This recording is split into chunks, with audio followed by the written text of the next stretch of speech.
Parts of Turkey's largest city woke up to a civil emergency this morning.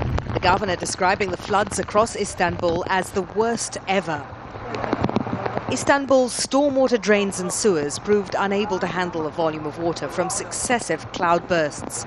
The fact that the rain was forecast was no help. Rescue services swung into action in the low-lying areas. These have been hit by flooding before. Thousands of homes are damaged, some, it's feared, may collapse.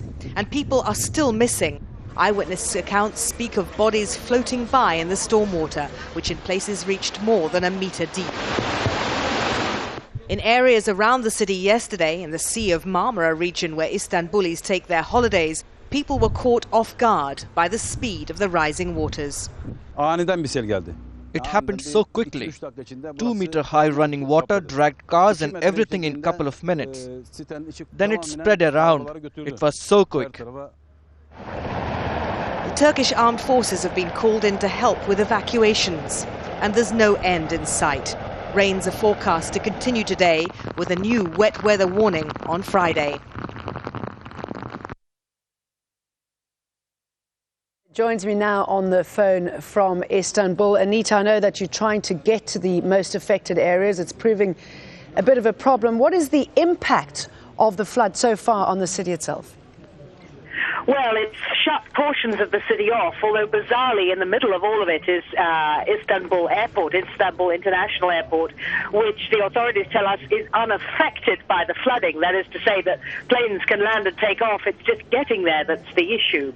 Of course, large sections of the city now inaccessible, closed down for safety reasons, and of course the damage to infrastructure will prove extremely expensive for the Istanbul municipality. Tell us about the emergency operation that's underway. We are hearing that most people have now been removed from their cars, from their homes, those who are trapped by the waters. Well, the ones that the authorities, and they've drafted in the Turkish military to help with this, there's been military helicopters flying overhead for hours now. The ones that they could see to winch to safety, the ones that they could run the inflatables to rescue and sail to somewhere drier, they have. But there are still, we understand, 12 people missing in Istanbul. So the search and rescue operation is far from finished. What we're also seeing here now is the beginnings of some looting. Apparently, and there's been some eyewitnesses here, although some authorities have denied it's happening, there are people plundering some of the stranded cars. Anita, I mean, other than that, which is obviously a negative impact of this awful scenario, what is the mood there? What are people saying? Are they all working together to lessen the problem as much as they possibly can? There is a certain sense of déjà vu here, it has to be said. Every time there is an exceptional weather event in Turkey, the infrastructure of the area where it hits often shows its deficiencies rather too starkly.